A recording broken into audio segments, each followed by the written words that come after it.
ایک عیسائی مسلمان دونوں جھگڑا کر رہے ہیں، غوث اعظم گزر رہے ہیں، جھگڑا ہو رہا ہے.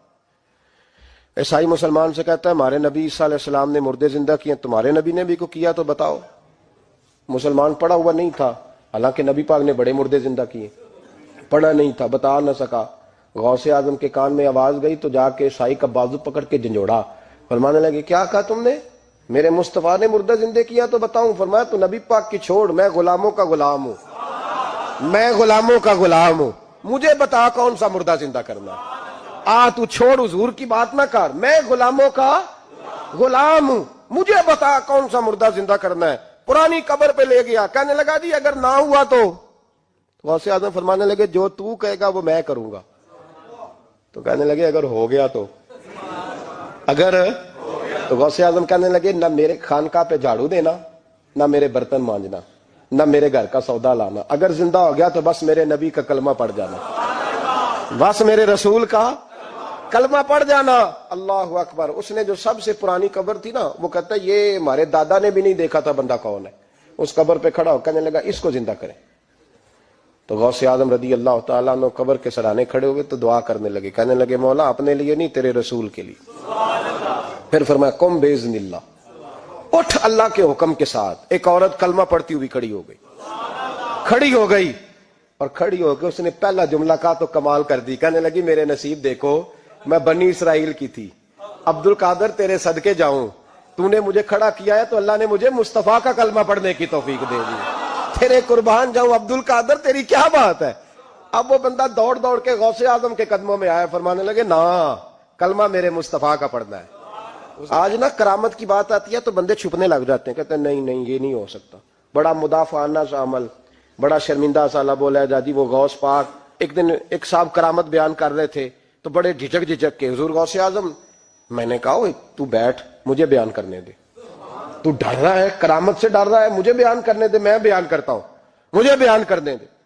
ملا علی قاری علیہ رحمہ نے لکھا ہے، دیگر بہت سارے لوگوں نے لکھا ہے، غوث اعظم خطبہ دے رہے تھے، تقریر کر رہے تھے، اچانک ہاتھ آگے بڑھایا تو یہاں تک ہاتھ بھیگ گیا غوث اعظم کا. ہاں کھول کے دیکھیں، کھول کے بات کر رہا ہوں، ہاتھ یہاں تک بھیگ گیا. مرید کہتے ہیں ہم نے پوچھا حضور پانی بھی کوئی نہیں، ہاتھ بھیگ گیا. میں چپ کر کے سبق پڑھو، شاگردوں کو پڑھا رہے، چپ کر کے سبق پڑھو. تھوڑی دیر گزری، چند گھنٹے تو ایک قافلہ آ گیا، سارے لوگ پانی میں بھیگے ہوئے ہیں. حضور غوث اعظم کے سامنے کھڑے ہوئے، کہا حضور آپ نے بڑی کرم نوازی فرمائی، بڑی کرم نوازی. وہ شاگرد کہنے لگے ہوا کیا؟ تو وہ لوگ کہنے لگے کشتی میں بیٹھے تھے تو کشتی ڈوبنے لگی. ہم نے کہا یا شیخ عبد القادر جیلانی، خدا کے فضل سے ہم پر ہے سایہ غوث اعظم کا، ہمیں دونوں جہاں میں ہے سہارا غوث اعظم کا. کہتے ہیں حضور غوث اعظم نے وہاں بیٹھے ہاتھ لگایا اور ڈوبتی کشتی کو باہر نکال لیا. اور ڈرنے لگے، کہنے لگے جناب یہ کرامت لوگ نہیں مانیں گے. تو میں کہا جنہیں نہیں مننا نہ منے. ان کے کانوں کے نا پیچھے خارش ہوتی ہے جب اس طرح کی ولیوں کی بات بتائی جائے. وہ تو حضور غوث اعظم کی بات نہیں مان رہا. پڑھنا سورہ نمل پڑھ. حضرت سیدنا سلیمان علیہ السلام اپنے محل میں بیٹھے دربار میں، فرمایا ملکہ بلقیس کا تخت چاہیے. تم قرآن نہیں پڑھتے؟ ملکہ بلقیس کا تخت چاہیے. تو ایک جن اٹھا، اس نے کہا دربار برخاست ہونے سے پہلے، دربار کے برخاست ہونے سے پہلے، بے شک آپ 5 منٹ میں برخاست کر دیں تخت آ جائے گا. ہزاروں میل دور تھا. پتہ نہیں کہاں قرآن پڑھتے ہو تم. بنی اسرائیل کے ولیوں کی کرامتیں مانتے ہو اور نبی پاک کی امت کی باری آئے تو تمہیں خارش ہوتی ہے. شرمندہ سا لب و لہجہ. ہمارا لب و لہجہ شرمندہ نہیں، اس لیے کہ ہم تو جیتے اور زندہ ہی ولیوں کے نام کی برکت سے ہیں. ہمارے لب و لہجے میں تمہیں شرمندگی نہیں ملے گی. ہم اس طرح بیان نہیں کرتے کہ کوئی کیا کہے گا تو بچ کے جملے. حضرت سلیمان سے کہا آپ کا دربار برخاست ہونے سے پہلے. آپ نے فرمایا نہیں بھائی، اس سے بھی پہلے چاہیے. ایک اٹھا، عندہ علم من الکتاب، جس کے پاس کتاب میں سے کچھ علم تھا، پورا علم نہیں تھا اس کے پاس، کتاب میں سے. حضرت آصف بن برخیا تو کہنے لگے حضور میں نہ لے آؤں.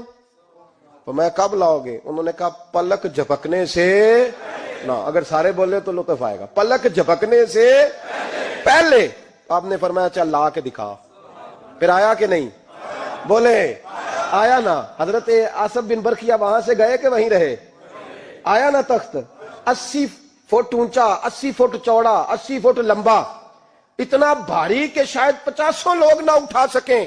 وہ آیا سامنے رکھا تو حضرت سلیمان کہنے لگے یہ کیا ہے؟ تو جناب آصف بن برخیہ کہنے لگے ھذا من فضل ربی، یہ میرے رب کا، اور جن پر نرا فضل ہے ان کی یہ شان ہے جن کو اللہ کے وبشر المؤمنین بان لهم من اللہ فضلا کبیرا، محبوب اپنے غلاموں کو خوشخبری دے دے کہ تیرے غلاموں پر میرا بڑا فضل ہے، فضل نہیں فضل کبیر ہے۔ تو جن پر نرا فضل ہو وہ تو بغیر جائے تخت لے آئے، اور جن پر فضل کبیر ہو وہ ڈوبتے ہوئے مرید کو ہاتھ ڈال کے بچا نہیں سکتے، وہ نہیں بچا سکتے۔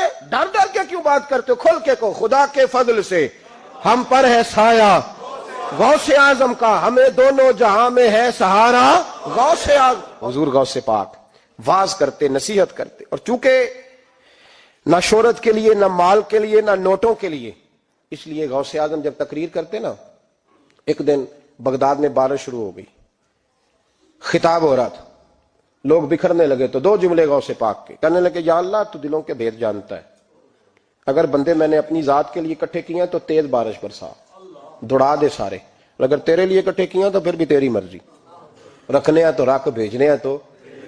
حضرت یحییٰ کہتے ہیں سارے بغداد میں بارش ہوتی تھی، پر جہاں غوث اعظم کی محفل ہوتی تھی وہاں کوئی نہیں ہوتی تھی، وہاں کوئی نہیں ہوتی تھی۔ غوث اعظم تقریر کرتے کبھی کبھی وجد آتا تھا۔